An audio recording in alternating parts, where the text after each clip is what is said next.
America రాజధాని Washington DC mayor పదవికి తమిళ మూలాలున్న మహిళ పోటీ పడుతున్నారు. సమాజ సేవ నేపథ్యం నుంచి వచ్చిన ఆమె కొత్త వాషింగ్టన్ నిర్మాణానికి ఎన్నికల బరిలోకి దిగినట్టు స్థానికులకు చెప్తున్నారు.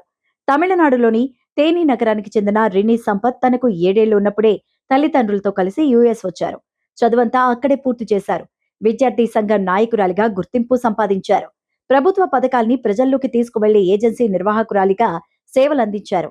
ఈ సమయంలోనే ఆమె వాషింగ్టన్ నగర సమస్యలపై గళమెత్తి ప్రజలకు ఎంతో చేరువయ్యారు. ఆ అనుభవంతోనే నగర ఎన్నికల బరిలోకి దిగినట్టు ప్రకటిస్తున్నారు. నగరంలో మౌలిక వస్తుల కల్పన, సత్వర ప్రజాసేవలు, వేగంగా స్పందించే కాల్ సెంటర్స్ అవసరమని గుర్తించి వాటిపై హామీలు ఇస్తున్నారు. జీవన ఖర్చు తగ్గించేలా ప్రభావవంతమైన చర్యలు చేపడతామని చెప్తున్నారు. తాను రాజకీయ నాయకురాల్ని కాదని ఏ పార్టీ తన వెనుక లేదంటున్నారు. కొత్త వాషింగ్టన్ నిర్మాణమే లక్ష్యమంటూ స్థానిక ప్రజలకు వివరిస్తున్నారు. డెమోక్రాట్స్ ప్రైమరీలో అభ్యర్థిగా బరిలోకి దిగుతున్న రీని రాజధాని నగరంలో మౌలిక వస్తువులను పెంచడం, పాలనపై ప్రజలకు విశ్వాసం కలిగించడమే తన ప్రధాన జయమంటూ స్పష్టం చేస్తున్నారు.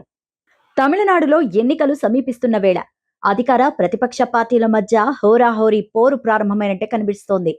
విపక్షం అన్నా డీఎంకే దూకుడుగా ప్రచారంలోకి దిగిపోయింది. అధికార డీఎంకే ప్రభుత్వం ప్రవేశపెట్టిన బడ్జెట్పై వ్యంగ్యంగా వీడియో చేసి సోషల్ మీడియాలో పెట్టడం, అది కాస్త వెంటనే వైరల్ కావడంతో అందరూ ఆ వీడియోను ఆసక్తిగా తిలకిస్తున్నారు.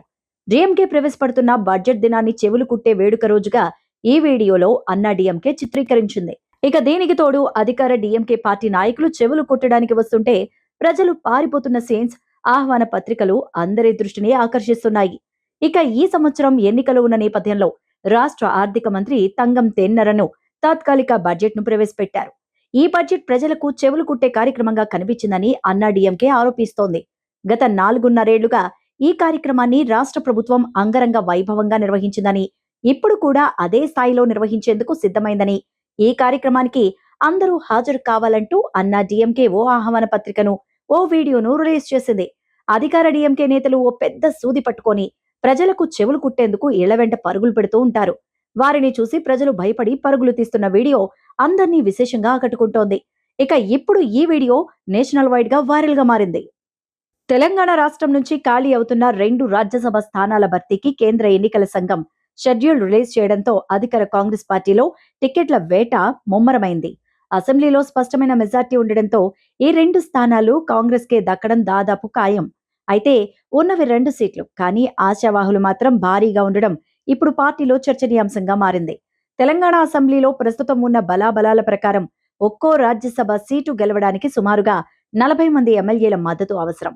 కాంగ్రెస్ పార్టీకి 64 మంది స్వంత ఎమ్మెల్యేలతో పాటు బీఆర్ఎస్ నుంచి వచ్చిన పలువురు ఎమ్మెల్యేలు మద్దతు కూడా ఉండడంతో 2 స్థానాలను సునాయాసంగా గెలుచుకునే అవకాశం ఉంది.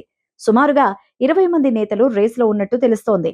పార్టీలో సుదీర్ఘ అనుభవం ఉన్న వి హనుమంతరావు, కె జానారెడ్డి, జగ్గారెడ్డి వంటి వారు తమకు అవకాశం ఇవ్వాలని కోరుకుంటున్నారు.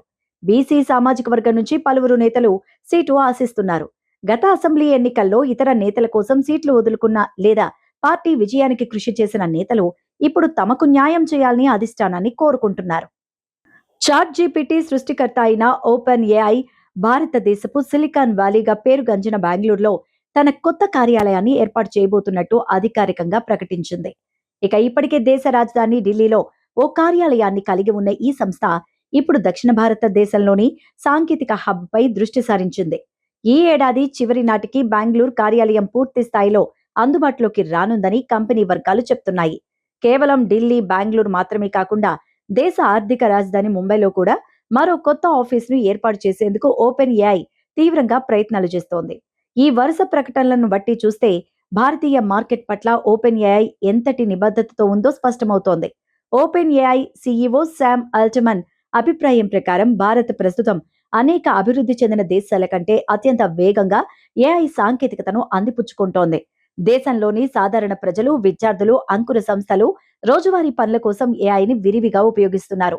వీటన్నిటికీ మించి ప్రపంచంలోనే అత్యంత ప్రతిభావంతులైన సాఫ్ట్వేర్ ఇంజనీర్లు, సాంకేతిక నిపుణులు భారత్లో అందుబాటులో ఉండడం ఆయా కంపెనీలకు పెద్ద ప్లస్ పాయింట్ గా మారింది. ఖరీదైన సినిమాల జాబితాలో సూపర్ స్టార్ మహేష్ బాబు, దర్శక ధీరుడు రాజమౌళి కలయికలో రూపొందుతున్న భారీ సినిమా వారణాసి ఇప్పటికే నేషనల్ లెవెల్లో చర్చనీయాంశంగా మారింది. భారతీయ సినీ పరిశ్రమలో తెరకెక్కుతున్న అత్యంత ఖరీదైన సినిమాల జాబితాలో వారణాసి స్పెషల్ ప్లేస్ ను సంపాదించుకుంది.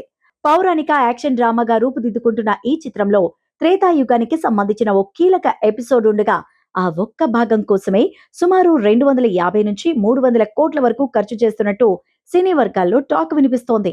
కథా ప్రాధాన్యానికి అనుగుణంగా విజువల్ ఎఫెక్ట్స్, సెట్స్, ఆర్ట్ డిజైన్లపై రాజమౌళి ప్రత్యేక దృష్టి సారిస్తున్నట్టు తెలుస్తోంది.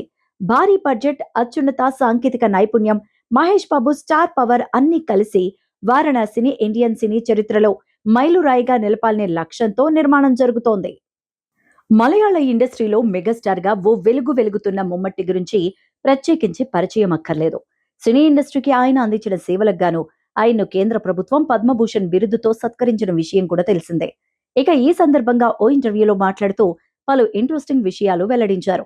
తన అసలు పేరు మొమ్మట్టి కాదని, మహమ్మద్ కుట్టి అని, దీన్ని పిలవడం రాక తన ఫ్రెండ్స్ మొమ్మట్టి అని పిలవడంతో అది అలాగే మారిపోయిందని, తాను చండీరూర్లో పుట్టినప్పటికీ కొట్టియాంలోనే చదువుకున్నాని, ఎర్నాకులంలో లా చదివి అక్కడే ప్రాక్టీస్ కూడా మొదలుపెట్టినట్టు చెప్పారు.